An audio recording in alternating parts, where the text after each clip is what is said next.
We continue following breaking news out of Los Angeles, where golf star Tiger Woods has been seriously injured in a single vehicle crash. Good evening, and thank you so much for joining us. I'm Tom Haynes. I'm Courtney Bryant. Tonight, Tiger Woods remains in a hospital with multiple leg injuries from that crash, according to his manager. Authorities say the single vehicle rollover crash happened shortly before 7:15 this morning, just south of downtown Los Angeles.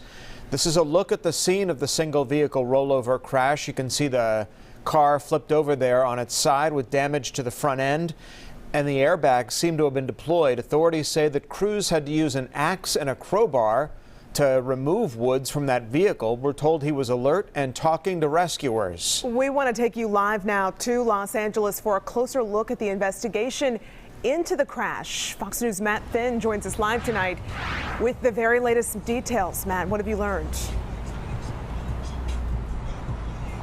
We are at Harbor UCLA Medical Center here, which is in Torrance, California, just a little bit north of Long Beach, but more importantly, really close to the Ranchos Palos Verde area where Tiger Woods reportedly crashed his car this morning. This hospital is likely the nearest ER or the nearest hospital that emergency crews could get that golf grade to. And we understand that right now that he is in some type of procedure, perhaps a very intense surgery, all types of reports circulating about his current condition. We do not have his condition independently confirmed right now. Of course, security abiding by HIPAA and not giving us any information on Tiger Woods' condition. But I can tell you also that there's two scenarios playing out here right now because we are in the middle of a pandemic. So there's a heavy security presence here. I talked a short while ago to Los Angeles County Sheriff's Security, who, of course, told people who don't need to be on this property to get off it. There's also a lot of people in masks, socially distanced on the property. We're told that that is family and friends who are also waiting to get inside of this hospital to potentially see their loved ones. So they're waiting outside here as the media frenzy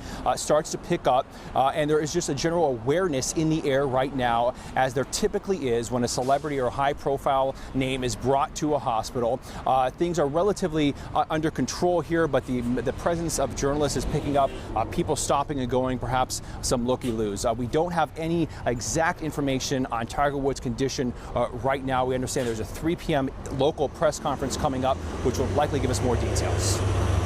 Matt, while we await word on Tiger's condition there from the hospital, that's 6 p.m. Eastern time when that news conference is due to take place here. Do you know anything more about the events that led up to the crash? In other words, a lot of people are wondering how this wreck happened in the first place. We're hearing things like foxes or coyotes crossing that area, that there's wildlife, that he might have been swerving to miss something, maybe the traffic conditions in that area. Do we know anything more about what led him to roll over in the first place?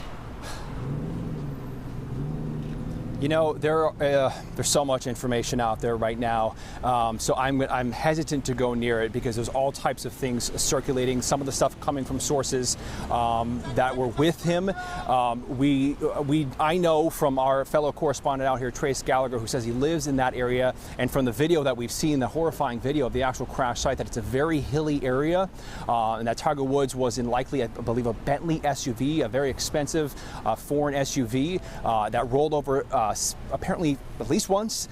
So you have to wonder if speed was a factor or what else could have caused that horrific accident.